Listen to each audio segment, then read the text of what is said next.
Next भाग की शुरुआत होती है। तभी सैम के पापा अपनी एक्स वाइफ का हाथ पकड़कर उसे जबरदस्ती बाहर लेकर आते हैं। उन्हें कहती है कि आप मुझे कहां पर लेकर जा रहे हैं। तभी वह उसका हाथ छोड़ देते हैं और उसे कहते हैं कि 10 साल पहले हुई घटना का ब्लेम तुम सैम के ऊपर क्यों लगा रही हो। मैंने तो यह सोचा था कि इसमें सब तुम्हारी गलती होगी। उस पर वह कहती है कि आप यह क्या कह रहे हैं। सैम के पापा कहते हैं क्योंकि तुम एक कमजोर पसंद हो। मैं और सैम अच्छी तरह से जानते हैं कि तुम अपनी गलतियों को स्वीकारने के लिए पूरी तरह से स्ट्रॉन्ग नहीं हो। तब वो उसके तरफ देखने लगती है। वो कहते हैं मैं तुम्हें याद दिलाना नहीं चाहता था कि वह तुम्हारी ही गलती थी। सैम की माँ कहती है कि तुम ये क्या कह रहे हो। फिर वो कहते हैं कि तुम ही वो पर्सन हो जिसको माफी मांगनी चाहिए। तभी वह गुस्से से अपने एक्स हस्बैंड के ऊपर हाथ उठा देती है। तभी सैम के पापा कहते हैं मैंने तुम्हें डिवोर्स दे दिया है, इसलिए तुम्हें बहुत कम दुख हुआ। मैंने वह सब कुछ किया जो तुम चाहती थी। सैम की माँ कहती है क्या तुमने मुझे डिवोर्स दिया। सैम के पापा उसे कहते हैं कि मैं तुमसे सच में बहुत ज्यादा प्यार करता था। तभी वह कहती है कि तुम्हें क्या लगता है मैंने तुमसे प्यार नहीं किया। तुम्हें क्या लगता है कि मैं एक कोल्ड पर्सन हूँ। क्या मैं पागल हूँ। तुम्हें क्या लगता है कि मैंने एक तुच्छ सिविल सर्विस करने वाले से शादी क्यों की जिसका कुछ भी नाम नहीं था। क्या यह प्यार नहीं था। जब मैंने कहा कि मैं 2 बच्चों के साथ अपनी लाइफ बिताते वक्त डिप्रेस्ड हूँ तब तुमने मेरी बात सुनने का नाटक तक नहीं किया। तुम सिर्फ अपने काम में ही व्यस्त रहते हो। तुमने कभी भी मेरे लिए वक्त नहीं निकला। उस पर वो कहते हैं ठीक है तुम जो कह रही है वह सच है। बस उस दिन तभी उसे बोलने लगती है कि तुम भी उस दिन घर पर नहीं थे, ना ही मैं घर पर थी, सिर्फ वही घर पर था। तुम मेरी बात क्यों नहीं समझते। हमेशा ही क्रिमिनल को अपने पीछे क्यों छुपा रहे हो उसको। तभी सैम के पापा कहते हैं मेरे बच्चे के मरने के बाद में क्या जस्टिस और डिग्निटी को भूल जाओ। मेरे लिए क्या कुछ भी मायने नहीं रखता। लेकिन सैम हमारा बच्चा नहीं है। क्या आपको उसके लिए सॉरी फील होना चाहिए। उस छोटे लड़के ने अपनी छोटी सी बहन को दम घुटकर मरते अपनी आंखों से देखा है। क्या तुमने कभी यह भी सोचा है क्या वह कौन से इमोशनल से गुजर रहा होगा। वह घर पर बिल्कुल अकेला था। उसके बाद हमें सैम को दिखाया जाता है वह एक जगह पर आकर बैठ गया था। तब उसे याद आता है कि किस तरह से उसकी माँ ने बचपन से उसको बातें सुनाई थी कि उसकी सिस्टर की मौत में उसका ही हाथ है। तब उसे याद आता है कि किस तरह से उसकी सिस्टर की मौत हुई। तब वह अकेला था और अस्पताल में भी वह अकेला ही था। वह सारी बातें सोचकर बहुत ज्यादा सैड हो गया था। उसके बाद हम देखते हैं कि रात के समय सैम अकेला ही घर आता है और ना चाहते हुए भी घर के अंदर चला जाता है। तो दूसरी तरफ हम जुवोन और हेजन को देख लेते हैं। तभी जुवोन हेजन से कहती है कि तुमने देखा क्या सैम की माँ उसके लिए कितनी कोल्ड थी। उसने मुझे यह कहा कि उसे ऐसे रखो जैसे कि वह कोई वस्तु हो और उसने एक बार भी सैम का हाथ नहीं पकड़ा। इतना सब कुछ करने के बाद अब उसे कहती है कि मैं तुम्हें माफ कर दूंगी। फिर वह हेजन को कहती है कि तुम्हें क्या हुआ है, तुम इतने साइलेंट क्यों हो, क्या मैं गलत हूँ। तभी वह कहता है कि बहुत पहले नहीं। तभी वहाँ पर उनकी बातों को सैम सुन लेता है। कहता है इस दुनिया में ऐसे भी फैमिली है जो एक दूसरे के साथ टॉक्सिक है। मैं और मेरी माँ ऐसे ही है। तभी हेजन कहता है कि मुझे समझ में नहीं आया कि वह उस वक्त इतनी भयानक बातें कैसे कर सकती है, लेकिन अब मैं समझ सकता हूँ। मैंने तुमसे कहा था कि इस समय आंटी कितनी डरावनी लग रही है। हेजन कहता है मुझे कैसे पता चलता क्या सही बात है। मैं तभी समझ सकता हूँ जब मुझे कुछ पता हो। वह तो अपनी माँ का नाम सुनते ही अपने कमरे में चला जाता है। उस पर जुवोन उसे कहती है कि वह ऐसा करता है क्योंकि वह अपनी माँ से पीछे हटना चाहता है। दूसरे दिन हम देखते हैं कि सैम बहुत सुबह सुबह उठ जाता है और अपने स्कूल चला जाता है और वहीं पर पढ़ाई करने के लिए बैठ जाता है। उसके बाद हम देखते हैं कि घर में सभी ब्रेकफास्ट करने के लिए बैठ जाते हैं। तभी जुवोन देखती है कि सैम स्कूल में चला गया है, इसलिए वह कहने लगती है कि वह बिना ब्रेकफास्ट के स्कूल चला गया। तभी सैम के पापा कहते हैं कि जुवोन ही है जो उसकी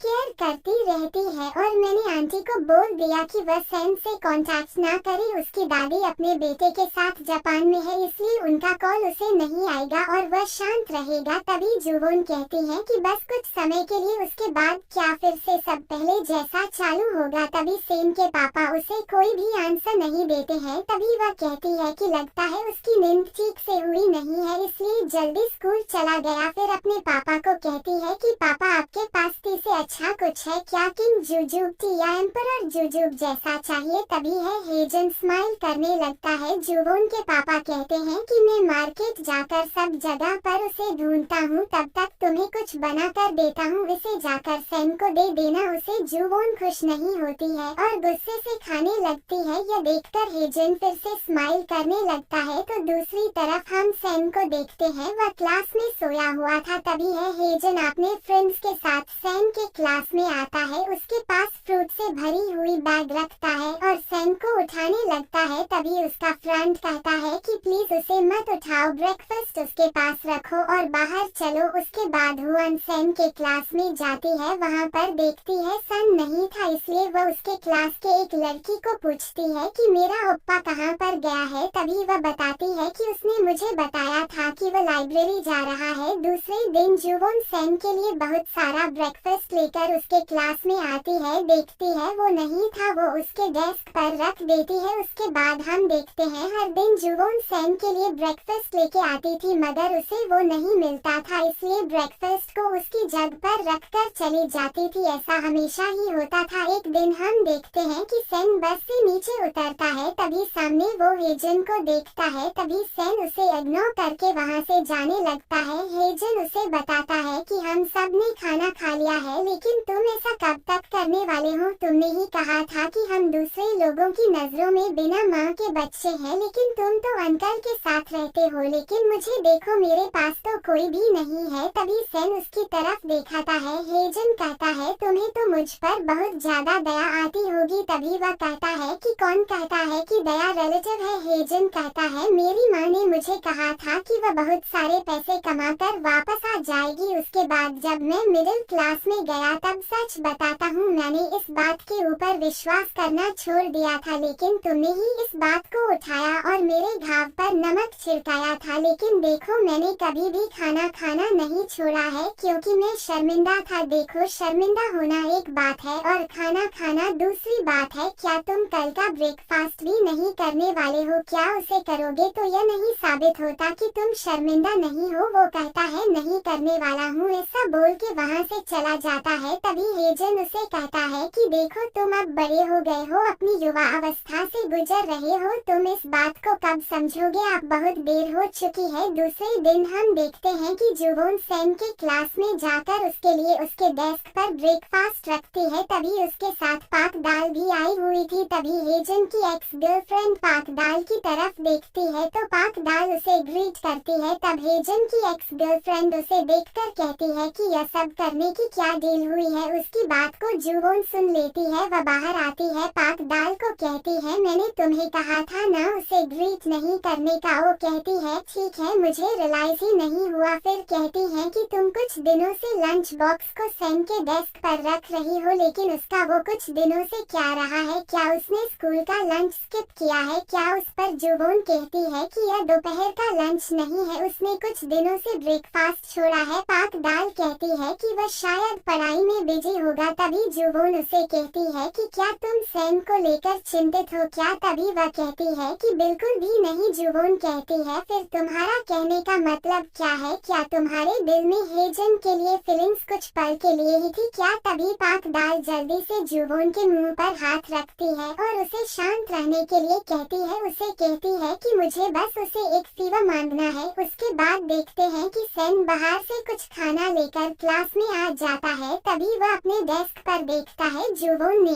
पहले से ही ब्रेकफास्ट रखा हुआ था। उसे देखकर वह स्माइल करता है और वहीं पर बैठ जाता है। तभी उसके पास बैठा हुआ लड़का उसकी तरफ देखने लगता है और उसे बांटने लगता है। तभी सैन कहता है कि मुझे पता है यह किसने रखा है। तभी है हेजन की एक्स गर्लफ्रेंड उसकी तरफ शौक से देखने लगती है। उसे जेलस फील होती है क्योंकि वह भी सैन को लाइक करती थी। तभी सैन बुक को ओपन करके देखता है। तब हम देखते हैं कि जुवोन जब उसके लिए ब्रेकफास्ट लेके आती थी तब वो सैन को मनाने के लिए उसके लिए ब्रेकफास्ट के बैग में कुछ ना कुछ मैसेज उसके लिए लिख कर रखती थी। सैन ने उन सारे मैसेज को एक बुक में चिपकाए हुआ था। तभी आज के ब्रेकफास्ट के बैग में से मैसेज निकालता है। उस बुक में दूसरे मैसेज के साथ में उसको भी अपने बुक में चिपका देता है। फिर वह स्माइल करता है। अब हम देखते हैं कि सैन लाइब्रेरी से बाहर आता है तो काफी रात हो चुकी थी और बाहर बारिश हो रही थी। सभी लड़के और लड़कियां अम्ब्रेला लेकर वहां से जा रही थी, लेकिन उसके पास अम्ब्रेला नहीं था, इसलिए वह वहीं पर रुक जाता है। बारिश रुकने का इंतजार करने लगता है, फिर वहां से भागते हुए एक शॉप पर आता है। वहां पर अम्ब्रेला मांगता है, लेकिन वह बताते हैं कि सब सेल आउट हो गए हैं। फिर वहां से वह बाहर आता है, वहीं पर खड़े रहकर बारिश रुकने का इंतजार करने लगता है। दूसरी तरफ हम जुवोन को देखते हैं, वह टीवी पर न्यूज देख रही थी। उसमें बताया जाता है कि आज पूरी रात भर 1.2 मिलीमीटर से बारिश होने वाली है। तभी जुवोन बाहर देखती है तो बहुत ज्यादा बारिश हो रही थी। उसे सेन की चिंता होती है, इसलिए उसे कॉल करती है। सेन का कॉल लग ही नहीं रहा था, उसको सेन की बहुत ज्यादा चिंता होने लगती है। तो दूसरी तरफ हम सेन को देखते हैं, वह भागता हुआ घर आ रहा था। बारिश बहुत हो रही थी, उसमें वह पूरी तरह से भीग चुका था। तभी हम देखते हैं कि उसके सामने जुवोन छाता लेकर आ जाती है और उसे छाता देती है और उसे पूछती है कि तुमने कुछ खाया क्या। सेन उसे कहता है कि तुम यहाँ पर क्या कर रही हो। जुवोन कहती है कि इसलिए क्योंकि तुम खाना नहीं खा रही हो और तुमने अपना फोन क्यों बंद करके रखा है। सेन कहता है कि उसकी बैटरी खत्म हो गई है। फिर जुवोन उसे कहती है कि जल्दी से फोन को चार्जिंग पर लगाओ और आज रात को सोयाबीन पेस्ट स्टू बनाया है, उसे खाने के लिए आ जाओ। उस पर वह कहता है कि मुझे भूख नहीं है। वह कहती है इसे कोई फर्क नहीं पड़ता, मैंने कहा है कि तुम खाने पर आ रहे हो। उस पर उसे कहता है तुम्हें पता है क्या मैं तुम्हें अवॉइडिंग क्यों कर रहा हूँ, क्योंकि मैं तुमसे एम्बैरेस्ड हूँ, क्योंकि तुम लोगों के सामने ही मेरी माँ के साथ मेरी लड़ाई हो गई, इसलिए मुझे अकेला रहना है। उस पर जुवोन कहती है कि ओवर एक्टिंग बंद करो और चुपचाप खाना खाने के लिए आ जाओ। फिर वो घर के अंदर चली जाती है। सेन भी उसके पीछे पीछे घर में चला जाता है। तब उसके पापा उसे कहते हैं कि तुम्हारे सॉक्स गीले हो गई है, इसलिए जल्दी से उन्हें उतार दो, नहीं तो तुम्हें ठंड लगेगी। वो उतार कर खाने के लिए बैठ जाती है। तब सेन नोटिस करता है कि जुवोन के कितने शूज भीगे हुए थे। हेजन उसे बताता है कि जुवोन तुम्हें 1 घंटे से ढूंढ रही है, यहाँ से बस स्टॉप और बस स्टॉप से यहाँ तक उसने तुमको बहुत ज्यादा ढूंढा। तभी जुवोन उसे शांत रहने के लिए कहती है। सेन के पापा उसे कहते हैं जल्दी वॉश होकर खाना खाने के लिए आ जाओ। सब खाना खाने के लिए बैठ जाते हैं। तभी जुवोन सन से कहती है कि तुमने बहुत दिनों से हमारे साथ खाना नहीं खा रहे हो, इसलिए मेरे सारे टोफू मैं तुम्हें खाने के लिए दे रही हूँ। इसके बदले में मैं तुम्हारा फ्राइड एग में लूंगी। सब अपने डिश में से एक एक बाइट सेन को दे रहे थे, वो भी उसे लेकर खा रहा था। उसको रोना भी आ रहा था। सभी उसी की तरफ देख रहे थे। तभी सेन सभी की तरफ देखने लगता है। तभी जल्दी से सभी अपना खाना खाने लगते हैं। तभी सेन सभी की तरफ देखकर उसे रोना आने लगता है। यह देखकर जुवोन उसे कहती है कि क्या खाना सच में अच्छा बना है, क्या रोना मत। तभी जुवोन के पापा भी उसे सॉल्टेड मैकेड खाने के लिए देते हैं, उसे वह खा लेता है। सेन को रोना आ रहा था। तभी उसके पापा उसे पीठ पर हाथ रखकर उसकी केयर करने लगते हैं। ये देखकर जुवोन के पापा को और सबको ही अच्छा लगता है। तभी जुवोन सेन के प्लेट में से फ्राइड एग लेकर उसे खाने लगती है। तभी जुवोन के पापा देख लेते हैं, उसे कहते हैं कि तुम फ्राइड एग मॉन्स्टर हो। तभी वह उसे नीचे रख देती है। यह देखकर सेन को हंसी आ जाती है। उसके बाद हम देखते हैं तीनों भाई बहन टेरेस के ऊपर बैठे हुए थे। तभी हेजन सेन को कहता है कि तुम्हें खाते हुए देखकर तुम्हारे पापा को अच्छा लगा। तभी जुवोन कहती है कि खाना छोड़ना अच्छी बात नहीं है। उस पर सेन कहता है मुझे माफ कर दो। जुवोन कहती है चाहे कुछ भी हो जाए मैं कभी खाना खाना नहीं छोड़ती हूँ, ऐसे मैं बहुत अच्छी लड़की हूँ। तभी सेन कहता है मुझे मेरी माँ की याद आ रही है। तभी जुवोन शांत होकर हेजन की तरफ देखने लगती है। सेन उन दोनों की तरफ देखकर कहता है कि सच में मैं भी उसे मिस करता हूँ, यह कोई बड़ी बात नहीं है। तभी जुवोन कहती है कि हाँ मैं भी मेरी माँ को बहुत ज्यादा मिस करती हूँ। तभी दोनों भी उसकी तरफ देखने लगते हैं। हेजन कहता है क्या तुमने कभी अपनी माँ को देखा नहीं क्या। जुवोन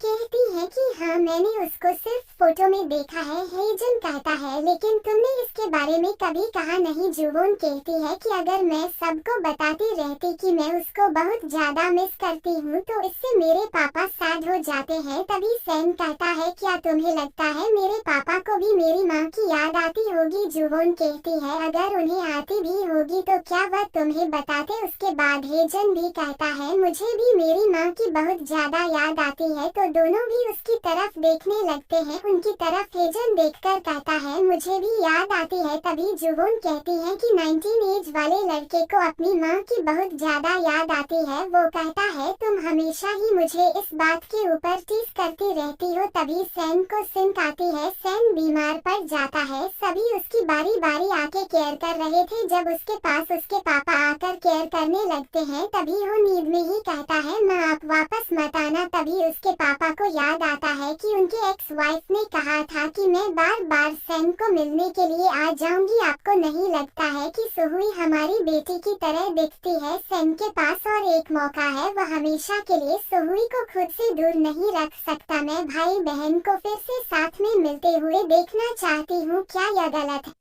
दूसरे दिन हम देखते हैं कि सैन उठ जाता है। उसे फ्रेश लग रहा था। वह बाहर आता है तो उसके पापा कहीं पर जाने की तैयारी कर रहे थे, इसलिए उन्हें पूछता है कि आप कहाँ जा रहे हैं। उसके पापा उसे कहते हैं कि जल्दी से फ्रेश होकर अच्छे से कपड़े पहनो, हमें कहीं पर जाना है। उसके बाद हम देखते हैं कि सैन अपने पापा के साथ कार में बैठकर कहीं पर जा रहा था। तब उसके समझ में नहीं आता है कि उसके पापा उसे कहाँ पर लेकर जा रही है। उसके बाद हम देखते हैं सैन सिस्टर का फोटो जिस जगह पर रखा था, उस जगह पर उसके पापा सैन को लेकर आते हैं। वहाँ पर उसके पापा उसे कहते हैं कि तुम्हारे सिस्टर को गए कई साल हो गए, लेकिन अभी तक तुम्हारी माँ तुम्हारे बहन की मौत के लिए तुम्हें ही जिम्मेदार समझती है। और वह ऐसा क्यों नहीं करे, क्योंकि उस वक्त तुम दोनों ही अकेले घर पर थे। तुम्हारी सिस्टर की मौत के लिए तुम खुद को जिम्मेदार मत समझो, क्योंकि इसमें तुम्हारी कोई भी गलती नहीं थी, बल्कि हमारी गलती थी। हम लोगों ने तुम दोनों को अकेला ही घर पर छोड़ दिया था और तुम्हें सुहुई से दूर भगाने की कोई भी जरूरत नहीं है। अगर तुम्हारा दिल करेगा तो तुम उससे मिल सकते हो। तभी सैन अपने पापा से कहता है कि अगले साल मुझे ड्राइविंग लाइसेंस मिल जाएगा, तो फिर आपको यहाँ पर अकेले आने की कोई भी जरूरत नहीं है, हम साथ में यहाँ पर आ जाएंगे। उसके बाद हम देखते हैं कि सभी पहले की तरह फ्रेश रहने लगे थे। सभी के सभी साथ में ब्रेकफास्ट करने के लिए बैठे थे। तभी हेजन को मैसेज आता है। वो ओपन करके देखता है तो उसकी आंटी को बेबी हुआ था। उसकी फोटो क्लिक करके उसके आंटी ने उसको भेजी थी। वह उस पिक को देखकर खुश होता है। खुश होकर सबको पिक दिखाता है। यह सभी बच्चे की फोटो देखकर खुश होते हैं, कहते हैं सच में बेबी कितना क्यूट है।